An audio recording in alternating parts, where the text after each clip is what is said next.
Friend, welcome to my YouTube channel. अभी शिक्षण विधि का क्वेश्चन डिस्कशन करने जा रहा हूं।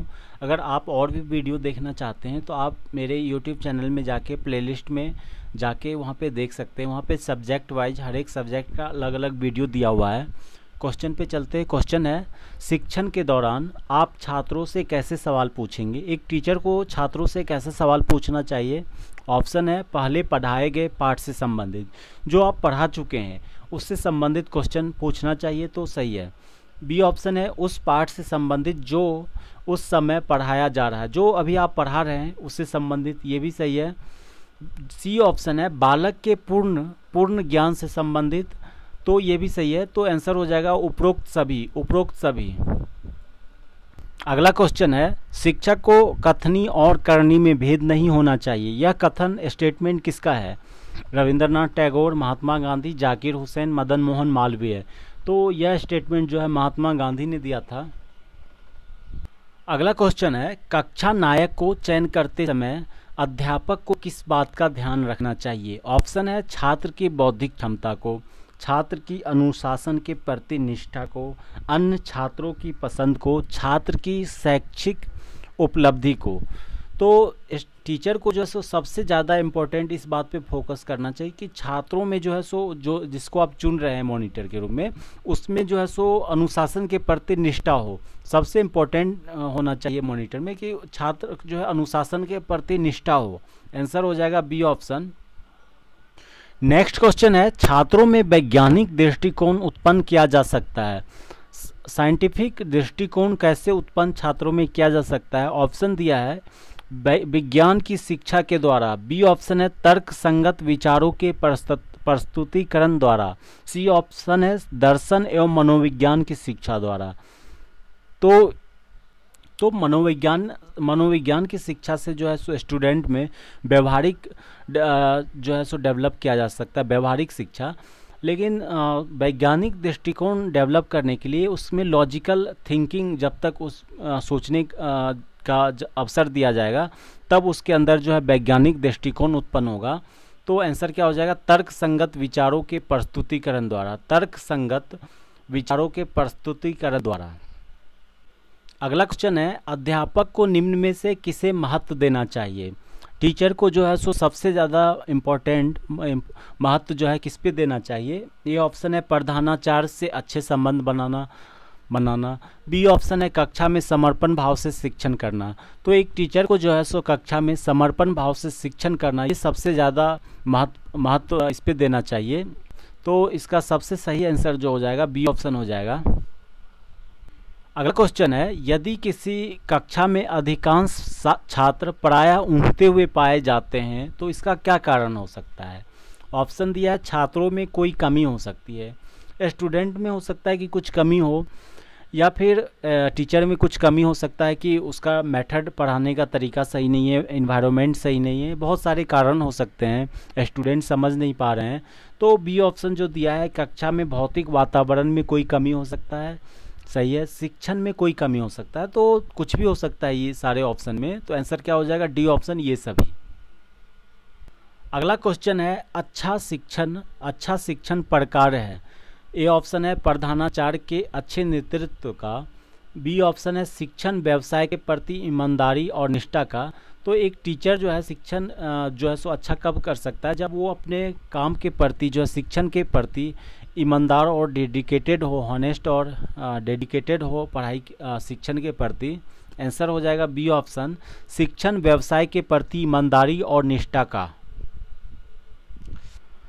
अगला सवाल है, प्राइमरी स्तर पर छात्रों को मातृभाषा के माध्यम में पढ़ाना होता है क्योंकि बच्चों को, जो छोटे बच्चे होते हैं उनको जो है सो मातृभाषा में शिक्षा देना चाहिए। तो ये क्यों ऐसा देना चाहिए। ऑप्शन है, इससे बच्चों को शिक्षा स्वाभाविक वातावरण में मिलती है, सही है। शिक्षा जो है स्वाभाविक वातावरण में मिलती है। बी ऑप्शन है, इससे अध्यापक को अनुभवों को बांटने में सुविधा होता है। तो आंसर क्या हो जाएगा, सी ऑप्शन, उपरोक्त दोनों। अगला सवाल है, क्या अभिभावकों को अपने बच्चों को गृह कार्य करवाने में सहयोग देना चाहिए। तो आंसर क्या होगा, ऑप्शन है यहाँ पे नहीं, बच्चों को गृह कार्य स्वयं करना चाहिए। बी ऑप्शन है नहीं, यह अभिभावकों को अतिरिक्त बोझ है, पर अतिरिक्त बोझ है। सी ऑप्शन है हाँ, इससे बच्चे गृह कार्य अवश्य करने लायक होंगे। डी ऑप्शन है हाँ, इससे अभिभावकों को अपने बच्चों की प्रगति का पता चलता रहेगा। तो इसका करेक्ट आंसर हो जाएगा डी ऑप्शन, हाँ इससे अभिभावकों को अपने बच्चों की प्रगति का पता चलता रहेगा।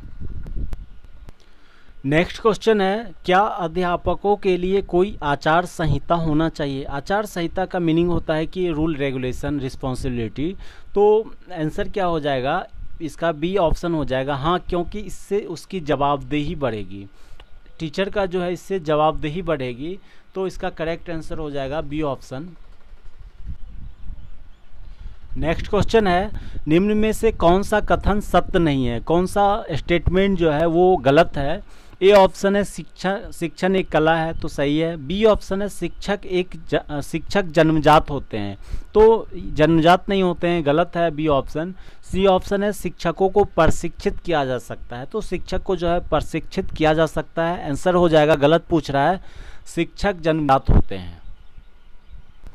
अगला सवाल है, शिक्षा परम धर्म है क्योंकि ऑप्शन है इसे कोई चुरा नहीं सकता है, इसे कोई छीन नहीं सकता है, इसे जितना बांटा जाए उतना ही बढ़ेगा। तो तीनों ऑप्शन सही है, आंसर हो जाएगा डी ये सभी। अगला सवाल है, स्कूल के बाद अपने खाली समय में टीचर को क्या करना चाहिए? ऑप्शन दिया है घर के काम में पत्नी का हाथ बटाना चाहिए। बी ऑप्शन है स्व अध्ययन के द्वारा अपना विकास करना चाहिए।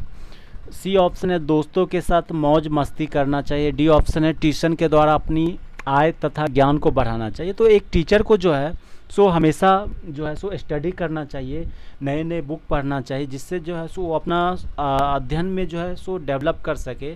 तो आंसर क्या हो जाएगा? स्व अध्ययन के द्वारा अपना विकास करना चाहिए। नेक्स्ट क्वेश्चन है, छात्रों में श्रम का महत्व भावना का क्या अर्थ है? श्रम का महत्व भावना का क्या अर्थ है? ऑप्शन है शारीरिक श्रम करने से मान सम्मान नहीं घटता है, सभी काम समान रूप से इज्जत वाले होते हैं, कोई भी काम छोटा या बड़ा नहीं होता है। तो स्टूडेंट में जो है श्रम का महत्व का शिक्षा जो है सो देना चाहिए। और ये जो तीनों ऑप्शन है ये तीनों करेक्ट है, तो आंसर हो जाएगा डी ये सभी। अगला सवाल है, यह शिक्षण में न्याय और निष्पक्षता का गुण ना हो, शिक्षण में न्याय और निष्पक्षता का गुण ना हो, इससे इसका क्या परिणाम होता है? ऑप्शन है इससे छात्रों की हित नहीं हो पाता है, इससे शिक्षकों की आत्मा मर जाती है। सी ऑप्शन है इससे शिक्षक विश्वास खो देता है और उसे सम्मान भी नहीं मिलता है। तो इसका करेक्ट आंसर हो जाएगा सी ऑप्शन, इससे शिक्षक विश्वास खो देते हैं और उसे सम्मान भी नहीं मिलता है। अगला सवाल है, भारत में प्रौढ़ शिक्षा कार्यक्रम की असफलता का कारण है। सबसे पहले प्रौढ़ शिक्षा क्या होता है? प्रौढ़ शिक्षा वो होता है जो बचपन में किसी कारण से वो पढ़ नहीं पाए और वो बाद में जो है सो उसको पढ़ाया जाता है। तो इसका असफल होने का क्या कारण है? ए ऑप्शन है अनुदेशकों एवं अन्य कार्यकर्ताओं की लापरवाही। बी ऑप्शन है प्रौढ़ के लिए किसी अतिरिक्त अभिप्रेरणा की व्यवस्था न होना, उचित निगरानी का अभाव।